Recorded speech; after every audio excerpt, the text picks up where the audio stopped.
If you've ever heard the term Gamergate, you've also likely heard of Brianna Wu. She's the co-founder of the video game company Giant Space Cat. And when the so-called Gamergate movement was in its infancy in 2014, she tweeted out a meme making fun of those behind it, many of whom at that time were targeting women in the gaming industry solely for trying to take part in a realm dominated by men. The response to her tweet was swift. She received hundreds of threatening messages, among them, "I hope you enjoy your last moments alive on this earth. If you have any kids, they're going to die too. Your mutilated corpse will be on the front page of Jezebel tomorrow." Her home address in Arlington was publicly posted as well, and she had to leave her home as a result.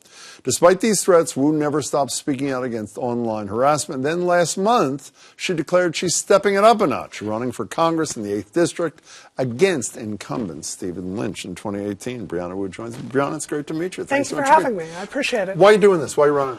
You know, this last election cycle, it's been brutal for a lot of women out there. You know, it's really been a horror show. And, you know, for me, after Donald Trump won, there was a real sense that, you know, it wasn't enough just to speak out anymore. You know, I wanted to throw my hat in the ring, and I'm tired of asking people to do the right thing, so I'm going to run for office and do the right thing myself. When I first read that you were thinking of doing this, you said, "I'm not sure what district I'm going to do it from." And then a couple of days later, I read you're running against Steve Lynch, longtime incumbent. Why Lynch?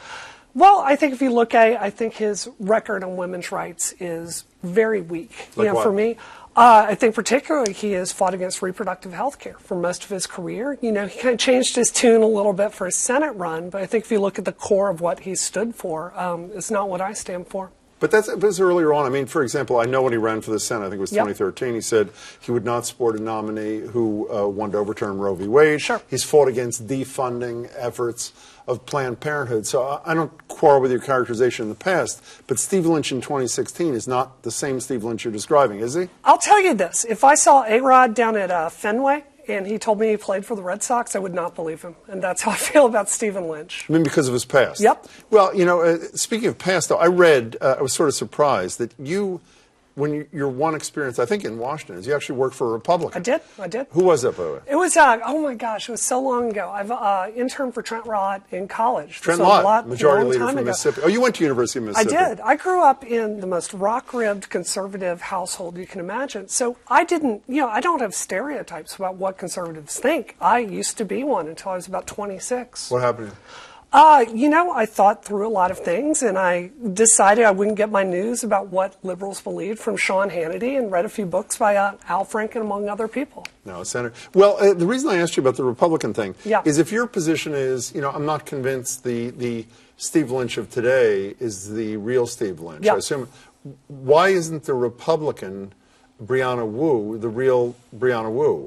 Why should we think that that isn't the real you as well? Yeah, that's a good question. I would say look at my record. I think anyone out there can tell I speak my mind. You know, I say what I mean. And, you know, I think there is so much bipartisan frustration at Congress. And, you know, for me, I'm not a politician. I'm a software engineer. And I think that people out there, when I'm on the campaign trail and I'm shaking people's hands, I think they're going to get a sense that maybe I'm a little bit more genuine. Do you know, if you run and win, you actually have to serve? I assume you know that? Yes. And is there not a piece of this that's, I mean, you are a really major figure in your world, and an inspiration to a lot of people, particularly young women, I know, who want to go into this field.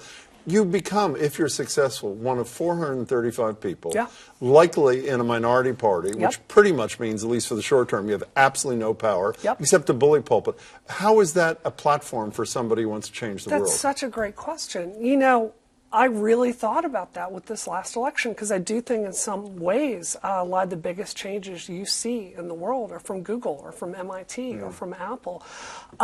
I think for me it's the legislative side of solving some of these issues for women. And you know, beyond this, we've got to have people in Congress that understand cybersecurity. It is an absolute mess. You know, I could sit here and get into technical speak, but we are so vulnerable in every single way on our cybersecurity policy. We've got to have people in Congress that understand it. I read some of the threats. Some of the we didn't read so much. I mean, the threats against your life and sexual violence, just grotesque. Did you receive threats when you announced recently that you're thinking of running for Congress? I always get threats. It's same sort of. It's just, you know, You get so used to it, and what does used to it mean? I mean, do you just say this is part of my life and I'll just move on and do? I mean, I've read that the police response in some of these circumstances is not wildly good. Is it's that not good at all. So why are you willing to endure this? Well, I think, it's like your fear from these kind of threats. It eventually becomes like a muscle you're working out, and fear something, I just don't feel it anymore. Is the world for, I've read you speak about young girls who write you after these kinds of things, who want to get into the industry. Is the world a safer and more nurturing, I don't mean safe and nurturing, safer and more nurturing place for young women who want to do what you've done for a living than it was a couple of years ago when you got involved in this nightmare back and forth? I would love to tell you that it is. It's not. It's not. You have more support systems with women behind the scenes. You have more awareness. But if you look at the response from major companies with their hiring practices, from law enforcement to do something, it's as bad as it's ever been. In fact, it's getting worse. Brianna Wu, it's a pleasure to meet you. I hope we'll have you here with Steve Lynch soon. Excellent. Pleasure. Brianna Wu. Do you have a website, by the way? I do, Brianna Wu 2018. I figured it might be. Nice to see you.